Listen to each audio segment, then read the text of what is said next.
Welcome to the Super Gamer Podcast. Welcome to the new Super Gamer Podcast, episode 126. Our guest this week is a Twitch streamer who just made a comeback after a month off, but also a music nerd, I think it's safe to say. Our guest this week is BravoBecca. Thank you for being here. Yes, thank you for having me on. It's great to be here. Yeah, so I reached out to you just before you had your comeback stream, which was July 19th, your birthday. Was it actually on your birthday? It was the day after my birthday. I spent the day before my birthday, or it's the day of my birthday, getting ready for stream. So, very exciting birthday. Right. Well, you came back after a month off. So you started streaming, unless I got my facts wrong here, you started streaming October 2020, and it was season 1, and it ended this June. So season 1 was almost 2 years. Yeah, it was very long. I actually mainly did the season moniker to make people less scared of me taking a month break. It was honestly more of a marketing thing than like anything else, because I never called it season 1 while season 1 was going, and then I was taking a break, and I was like, TV shows do season breaks all the time for their actors, so I'm going to market it like that to make people not scared I'm leaving for forever. Well, that's I appreciate that, because I've been doing this now every week for 2 years-ish. Oh gosh. More than 2 years, actually. And like, yeah, I am kind of, now and then I'm like, boy, finding a guest every week and doing the interview and then editing and putting it out, it's not like an obscene amount of work, but enough. Content creation takes a lot out of you, though, over time. Right, and I've kind of like, I wish I had like set it up with seasons so I could at least have like a month off or something. Just start saying that now. Just act like it's always been a thing and really lean into it. And then you just trick everybody into thinking that's always how it's been. Okay, so then, like, your season 2, does it have to be 2 years?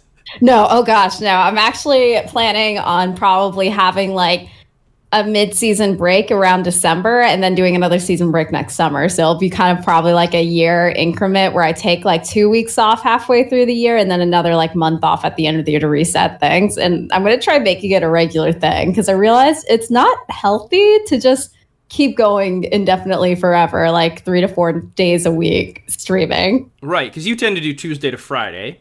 Yeah. And you have a job otherwise. Yep. So it's a lot of time.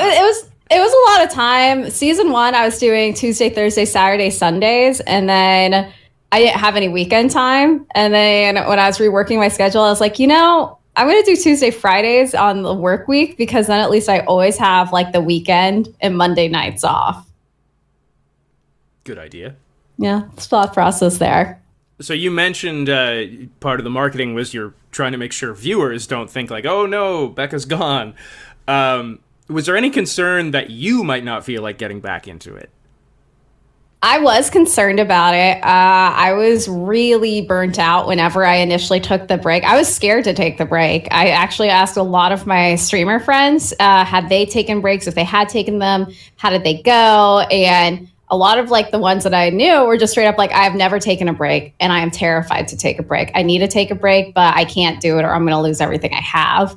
And then the few that did take it, every single person said they were happy that they took it. Even if it was a hit to their numbers, like they still got the numbers back after about a month and felt better that they had taken the break. So I was worried I wasn't going to want to come back to it, but I knew like it was either I do it or I just burn out so hard that I just full on quit Twitch. And I was like, I'm just going to take this break and really reevaluate how I feel about streaming and like just try to develop a healthier relationship with content creation during the break. And if I didn't want to come back, I was kind of willing to accept that as a hit to myself, I guess.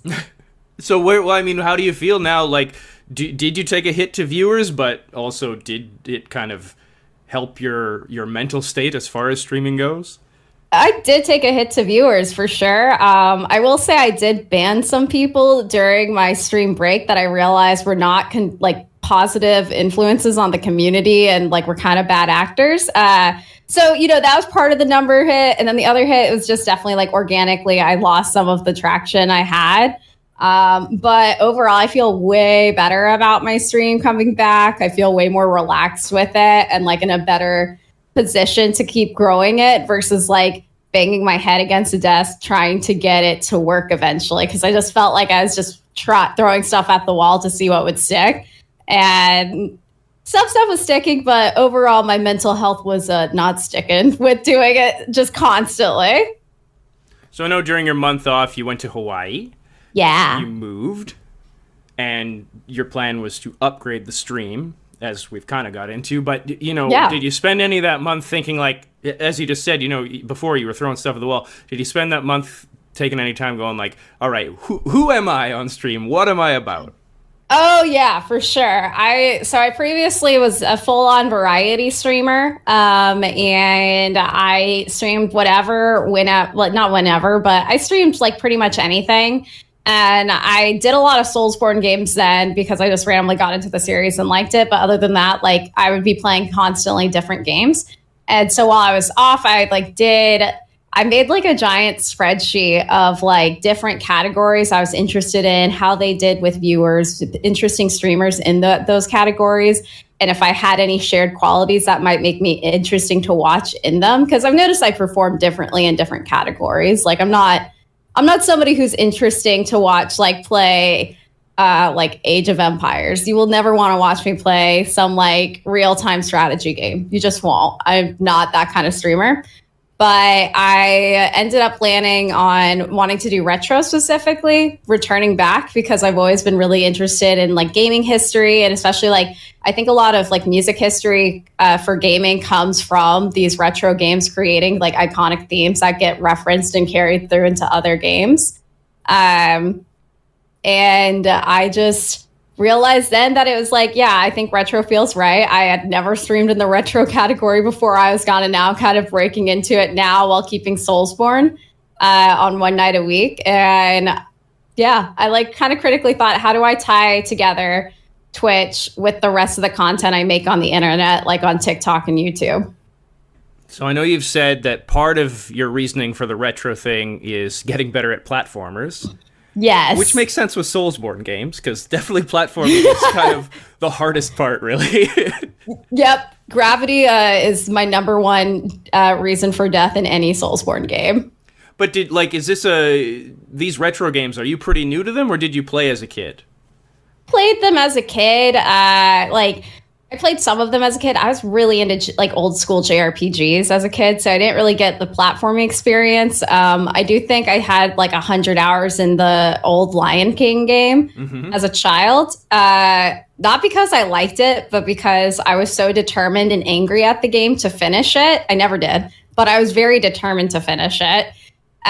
So then like I done like some research. I did try out some Castlevania, like I'm playing Castlevania right now. I did try it out off stream just a bit, enough to see, do I actually like this game? And when I realized I liked it, I was like, yeah, I want to lead into this. I do think I like platformers overall. Have fun editing that little sentence right there. Yeah, you keep it all in. Sometimes sentences just don't work out the way you want them to, and that was one of them. I know. But I just ended up being like, yeah, I want to get better at platforms. Like, I think I started Soulsborne games because I wanted to get better at like classically challenging games. And then I really fell in love with doing that and seeing the progress there. And then platformers were kind of the next natural thing for me that I'm like, I am terrible at these. I am awful. And there's a lot of interesting games out there that people say you have to play this game that I've always avoided because they're platformers and I'm bad at them. And so I was like, fuck it, I'm just going to get better at the. Oh, wait, can I curse? I'm pretty sure I can. Okay. But yeah, I just wanted to get better at them and learn to enjoy them, I guess. And I am doing that, and it's fun for me. So your retro category, I feel like might be taking a hit since you just, like yesterday, 2 days ago, got a PS5. Oh, yes. I did just get a PS5 after trying since launch to get a PS5.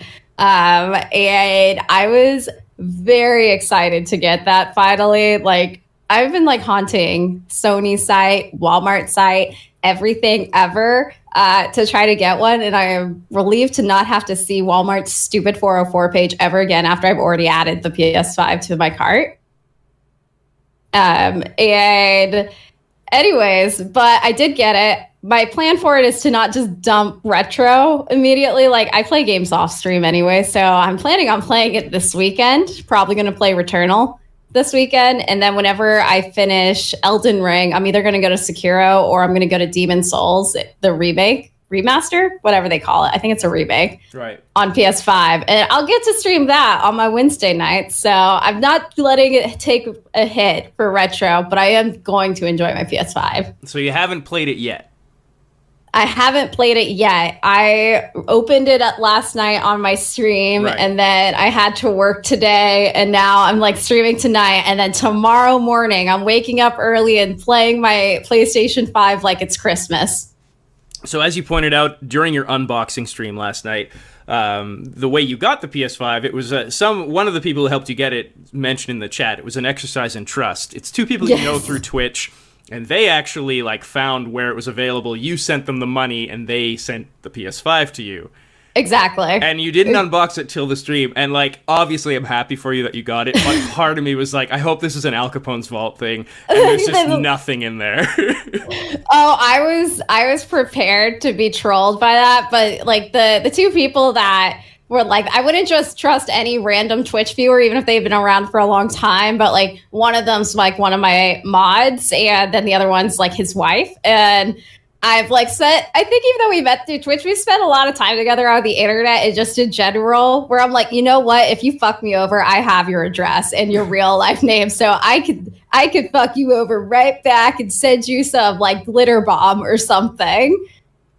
So it was a funny exercise in trust, but at the same time, like, it was like, I think for both me and my friends who helped me get the PlayStation 5, it was a weird thing where like, in the back of my mind, I was like, you know, growing up, they always said, don't give people real information on the internet and all this stuff. But I was like, okay, I've known these people for like a year. One of them's my mod that has like dealt with a lot of like just weird stuff that happens when you're a streamer. And like knows me incredibly well. I was like, this is like, I know him better than I know most of my in real life friends, it feels like. Why did you name it? You've given your PS5 a name. Why Penelope? Oh, Penelope. Because, I mean, come on, it rolls off the tongue. Penelope, the PS5. She's beautiful. And it just is a very memorable name. I don't know. I kind of like names that are kind of funny and sound older for some reason. There's not really deep thinking beyond. I was sitting there, I'm like, what are you going to be? And I'm like, you're a Penelope. That's what you are. That is the extent of my naming process. Occasionally I will ask one of my friends to do a gut check on a name, and they'll be like, yep, that sounds appropriately weird for you. But that's about the amount of thought here. There's not a special significance to it besides I haven't named any of my inanimate objects Penelope yet. Have you named any other console, or is this the first one? So my PC's name is Vladimir, and I don't know if it counts as a console, but my keyboard, like my piano keyboard, is named Elaine. Okay. So they all have names. You know, if it's electronic, I generally get attached to it in a weird way and then name it. So I know, I mean, you just mentioned your keyboard. I know you play piano, but have you ever played French horn on stream? Oh my God. How did you know that one? That shocked me. French horn doesn't come up a ton for me on like Twitch or anything. I haven't played French horn on stream. I actually haven't played French horn in a few years, and I want to get a French horn sometime like this year to like get back into it, because in some ways I like it more than playing piano. But no, I've never played French horn on stream, and I've only played piano directly on stream like 3 times, even though people keep asking me to do it more. And I'm like, I don't know. I don't think I'm actually that good. You don't want to listen to the trash that I do.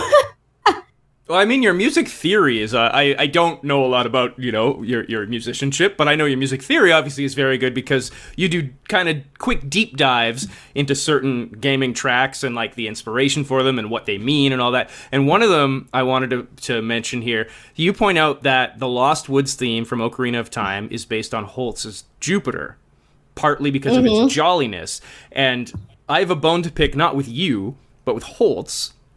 Why would Jupiter be jolly? Nothing about that planet seems jolly to me.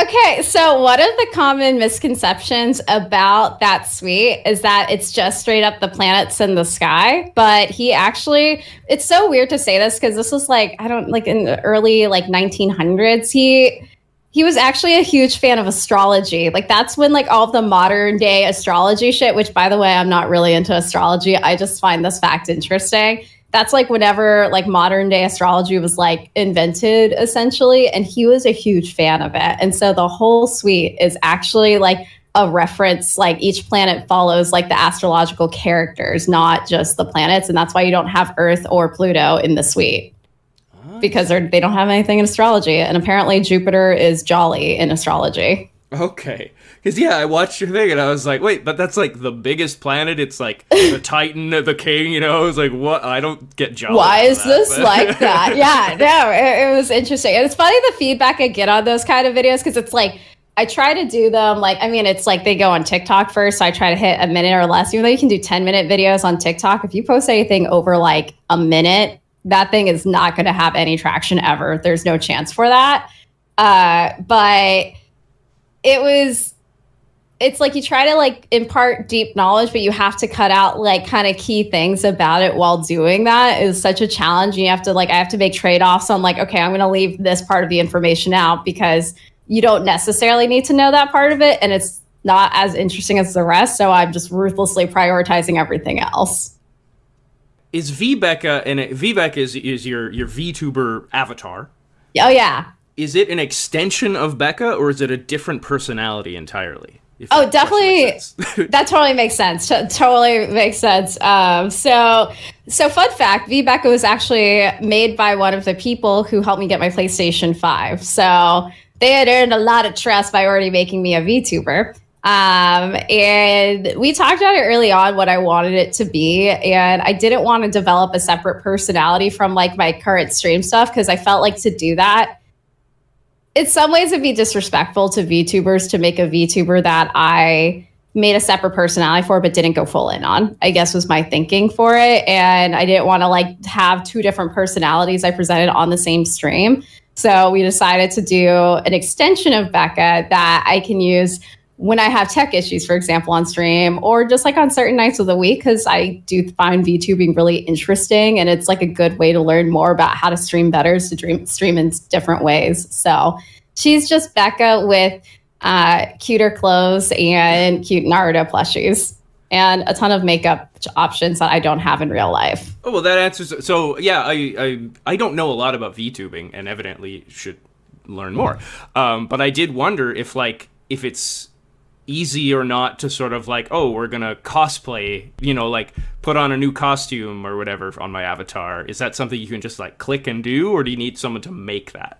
So you have to have all the assets made and then loaded into your avatar already, but then you can assign it to hotkeys. And so VBecca has like a Shrek mode. She also has some of my actual cosplays I've done as options for her outfits, but like in like the same art style. So there's like a Naruto version of her and a few others. And then I just need to click like on my number pad, like 2 to trigger Shreka or 3 to trigger VBecca holding a wine glass, which I found very hilarious when Sapphire, the maker of my VTuber, surprised me with that. She's like, I just thought it'd be useful for your stream. And I'm like, I can't deny having my VTuber have a wine glass in her hand will actually be useful for me in particular.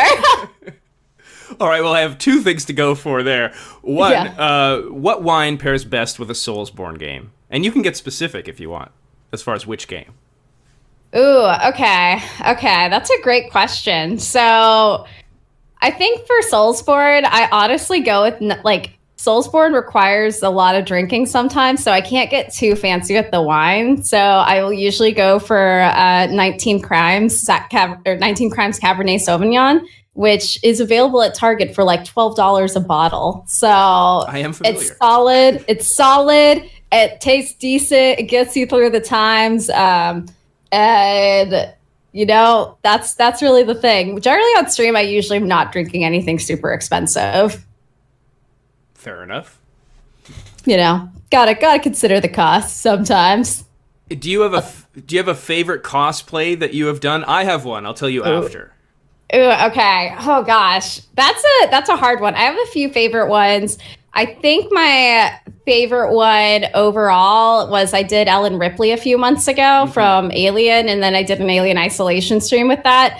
That one was really fun, and there was something beautiful about how simple of a cosplay it honestly was to make. Like, I had to find a jumpsuit that looked appropriate. I didn't make the jumpsuit myself because I was like, I am not getting into making jumpsuits and learning how to do that. But I found a jumpsuit, and then I managed to source the same patches that they have on them in the Alien series. That I paired that with my standard Doc Martens, and I was good to go. I mean, I didn't do a wig for that one because I was like, look, how many times do I get to have my naturally curly hair out for a cosplay? And that felt like a better homage to Ellen Ripley than getting a wig of curly hair. So, but that was probably my favorite. Also, I have a cute face hugger plushie down from it too. Yes, I saw that. Actually, I will say my favorite line of any movie ever. It's not quite Ripley, but it is from Aliens. Newt when she goes, mostly. Oh my gosh, yes. Yes. Oh my god. I absolutely adore the whole Alien series. So I was really excited to do that cosplay specifically, even though it's honestly maybe my simplest one, probably my simplest one. That or Bredka. Okay, my favorite is your Wonder Bread. Oh my gosh, it's so low effort. I just found a Wonder Bread costume on Amazon for that one. It's funny though, I've noticed with my cosplays, the ones that are popular are the ones that are zero effort. And I think it's maybe just because of the contrast where people are wow, that was a really amazing cosplay you did of this other thing that you spent 100 hours making. Which is why Bredka is so funny. They're and the low effort version of everything is so funny because we know you could do it really well. And this is just some really shitty bread costume you just put on. I just can't believe it exists. And especially the top is so, I was like, oh, Wonder Bread. I know the brand. Yeah, it's very distinct. And I did that one originally I did a bread baking stream. And I was like, okay, I have to dress as bread for the bread baking stream. And I was originally actually planning on making a croissant cosplay, getting chicken wire and paper mache and making a croissant costume. And then while I was looking for inspiration, I found this costume for $20 on Amazon. I was like, okay, never mind. This is now the plan. Can you describe the pains of trying to eat while in cosplay? Oh, so many. So if you are doing a cosplay, Megamind is one that I've done a couple of times on stream. You shouldn't eat a lot of body paint that you get. And if you have blue body paint literally everywhere, it is very hard to avoid eating that. So that one's a problem. You also then look silly because then you have your normal skin peeking out from eating. If it's an expensive cosplay, I don't want to get food on it. And I'm always paranoid about that with my more expensive ones. But I just get hungry and it's hard to keep going if you're hungry, And let me think about if there's any other strong issues. No, I think the body paint honestly is the top one. Megamind and Shreka, whenever I am Becca but also Shrek at the same time, are the two riskiest ones for me to be eating or drinking during. I feel personally, I've never done a great cosplay. I'm not good at it, but I've done whatever. But no. I want to hear more now about this. Oh no, it's nothing. I've done a nondescript Viking. I've done my avatar, if you can see in Discord. I've done a luchador.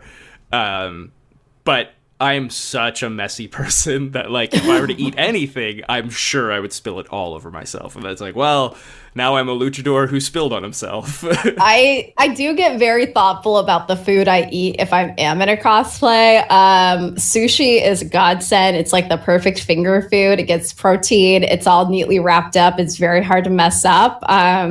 Burgers are the worst thing. I have ever eaten on stream, and I've eaten burgers on stream multiple times. One of those times in a cosplay of Ashley from I Love You, Colonel Sanders, the dating sim that KFC made a few years ago. Right. And that was challenging. Yeah, it's free. It's free, by the way, if you want to play it. I also ate chicken during that. I won't lie. I was drinking wine since it was a dating sim day. And basically, whenever I do dating sims on stream, I'll have some of my like friends in the community or other streamers come on. We all drink red wine together and pick different roles, and we like voice all of the roles. So I was drunk and was like, I want a burger. And then a little while later, I was like, somebody was like, it's really disappointing you didn't have KFC. And I'm like, I'm ordering it right now. And then I also had KFC on the stream. But it was mess afterwards, though.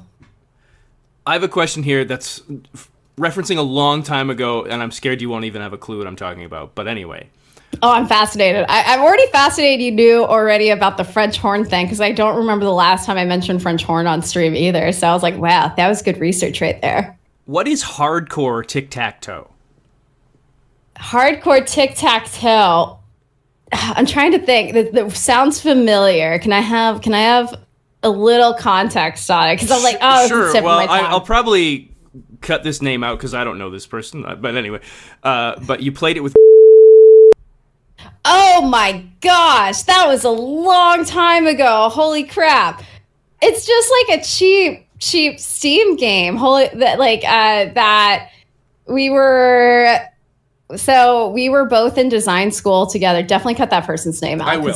We were in design school together, and we had a hackathon that we were like participating in, and we had to figure out like we were trying to find inspirations for it, like the game that we were wanting to make. And while we were looking in like the recesses of like indie games, we found hardcore tic-tac-toe and played that. It is just tic-tac-toe. It wasn't very hardcore, but like when you won, the screen blew up. Oh, that's it? That's it. Because you had notes that looked like it was a tic-tac-toe board, but with like 5 lines each way. Oh, yeah. There was like modes that you could do for it, and you could have more difficult tic-tac-toe. But like I distinctly remember both of us were like, well, that was a letdown. Okay, then. So, yeah, that is some hardcore research there. Now I'm just like, wow, you've seen a lot of the dating sims I've played too, if you were looking in there.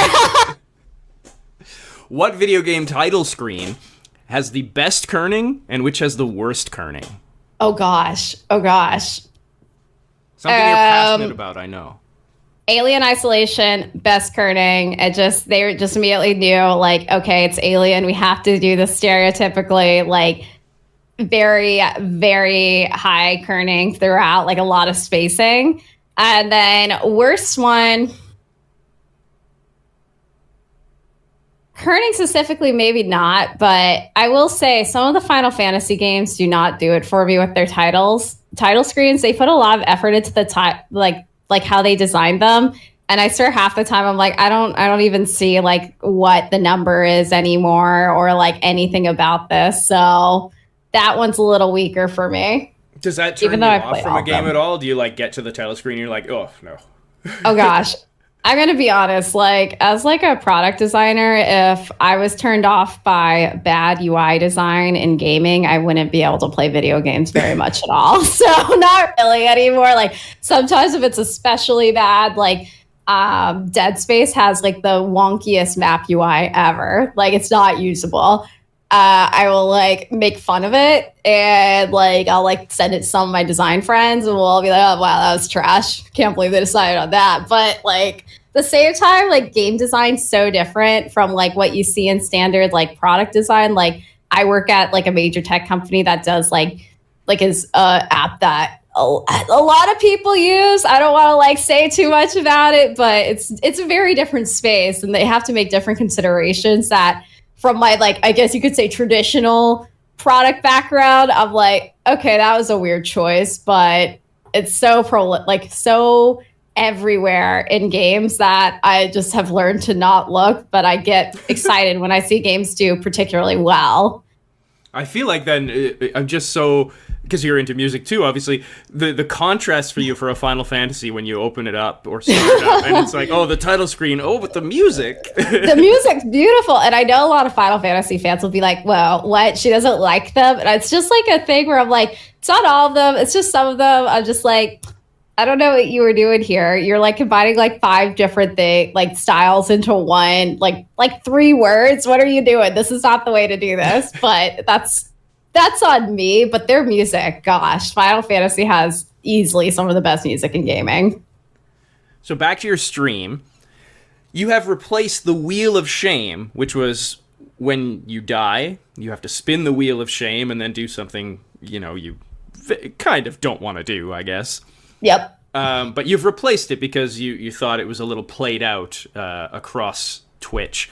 So now you've made Becca Land, which is very cool. It's sort of a digital version of like a board game with spaces to go to and areas of the game. Anyway, yeah. How exactly does it work? You explain it.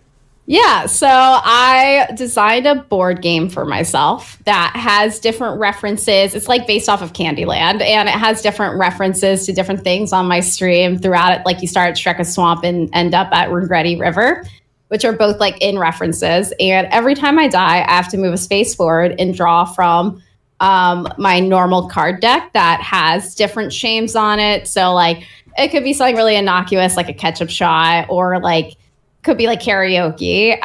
But then it gets scary in that every time I pass a location space, like any of the special locations that I have on there, which I think there's like 6, I have to draw from my Regretty deck, which has very aggressive challenges on it. Like one of them is to Discord Ding Dong Ditch.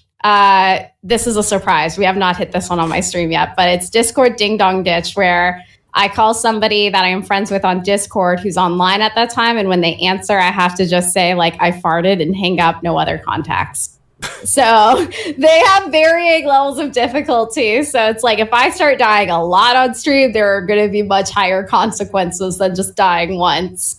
Okay, I did wonder that because I didn't fully comprehend, like, because, whatever, Twin Princess, for example, when you played Dark Souls 3, you died several times. Like, surely you didn't spin the wheel, 50 times or whatever. So what we did there, what we're doing on this one is if I'm doing a boss fight, we changed it to every 5 deaths is when I action on something.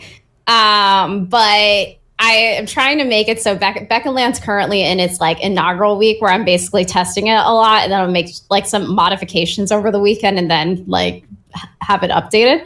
But the goal is to have it so that the regular cards, there's really, really easy ones along with really like kind of like more interesting, challenging ones, but not that challenging ones. So that, when I die 50 times in a row to the Twin Princes, I can die 50 times and not have huge distractions from my stream. Like some of them are just like do an accent or do a pterodactyl scream. Sorry. Like there's some like really minor ones that come up on there, and like it's like something that'll take 5 seconds, if that. And then there's some more challenging ones that have been popping up. And then whenever I die, like I think it's like about every like 15 deaths is whenever I have to do a Regretty card pull and get something more challenging. Can I get you to do a pterodactyl scream? I mean, I'm out of practice since it's still not come up this week, but I tried. Excellent. Yeah. And what I did have this question actually already, and you've referenced it several times. What is Regretty? Oh my gosh. So when I was a baby streamer, I was very new to streaming. I had avoided raiding for like the first month of streaming. And my first mod at the time, Fallible Persona, he was like, you should really start doing this raiding thing that people do on Twitch, even though you're scared of it. I was like, okay.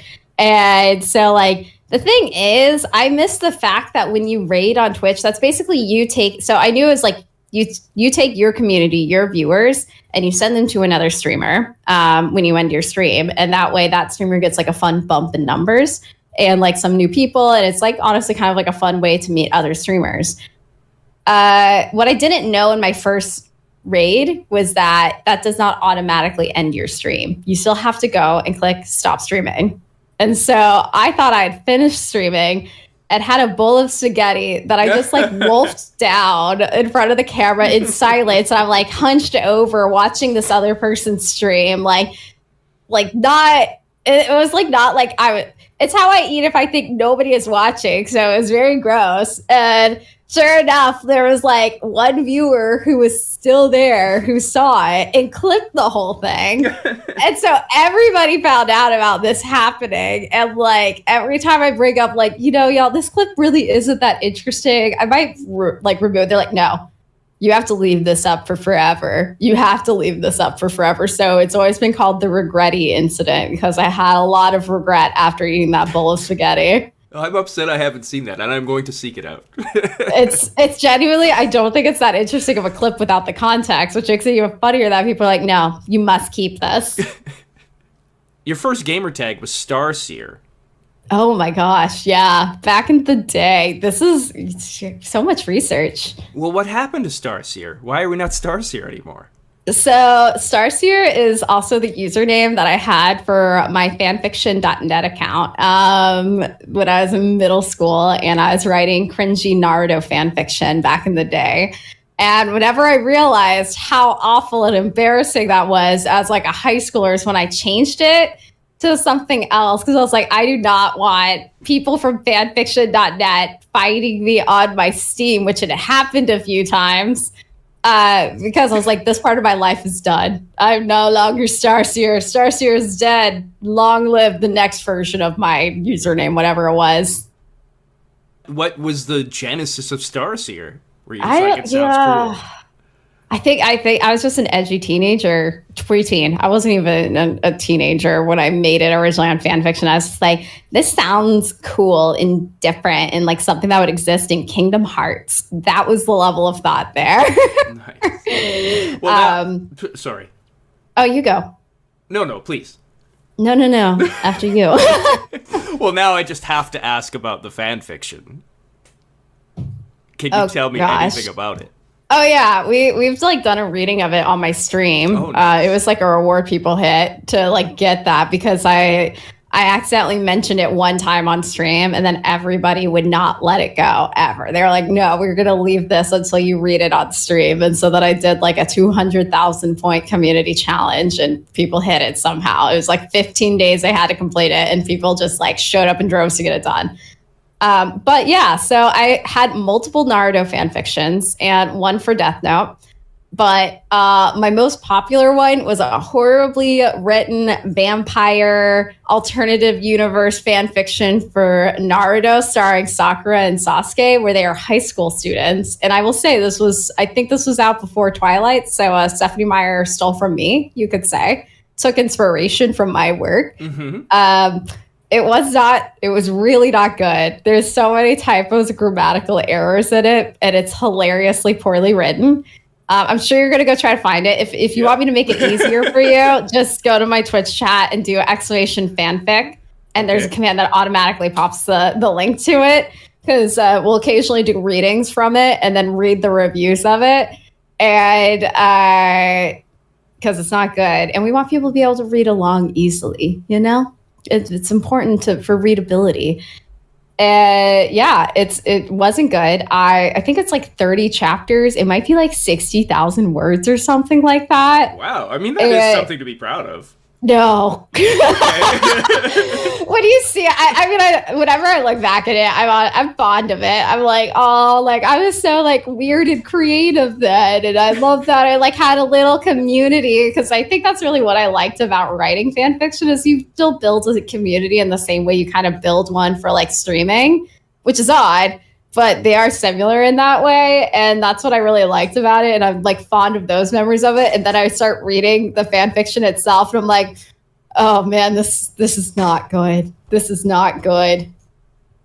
Well, I don't know if this will make you feel better or whatnot, but I actually just tweeted this out today, and I think I've said it before, but a while back, I was like cleaning a room, whatever, and I came across a book I had written in grade 2. Oh my gosh. Amazing. Called World War III. And it was like a diary format of a soldier. I had clearly been playing Wolfenstein, like just so obviously. And like it's diary format, and it's like one sentence per page, and I'm fighting Hitler 2. Like literally written out Hitler 2. It's just like, oh my God. Hitler too is attacking us, you know, and I don't know if I'll make it. You're like, I need to develop a really compelling villain here. And not even like, you know, not even Roman numerals. It was just like 2. Have you ever seen Oktoberfest, or not Oktoberfest, Beer Fest? Yes, I have. That is exactly like, what's his name? Like Trash Can 2 or whatever. Right. Yeah. Yep. Oh, yeah. Landfill. Yeah. Landfill. There we go. I was not going to get there. Thank you. I was like, it's trash related for sure. It's been a long time since I've seen that movie, but that is exactly the same kind of thinking as the Beer Fest thinking. So, you know, you could say you were actually a very prolific writer in the 2nd grade. I really think my writing peaked right there. It really, I mean, I don't know. Shoot for the stars. You know, you could write a story about Hitler 3 right now. I should do a sequel. All right, one more. Have you come clean to your parents that you did, in fact, intentionally save over your older sister's Pokemon file when you were 3 years old? Oh, yeah. My mom follows my TikTok account. My dad doesn't, but whenever that sister got married, she asked me to do a wedding speech for her. And I included that confession in the wedding speech to give her some, like, you know, some pride in that moment, I guess, besides, you know, the fact she got married. I was like, I also have a confession to make. I did, in fact, intentionally save over Andrea's save file in Pokemon when we were 4. And she was just like, I knew it. I told you. I told you, parents. And they were just like, wow, you know, we didn't even remember this happening. So, like, it could have been that traumatic. And I'm like, you don't understand Pokemon. This is one of the most evil things I've ever done in my life. Has your sister forgiven you?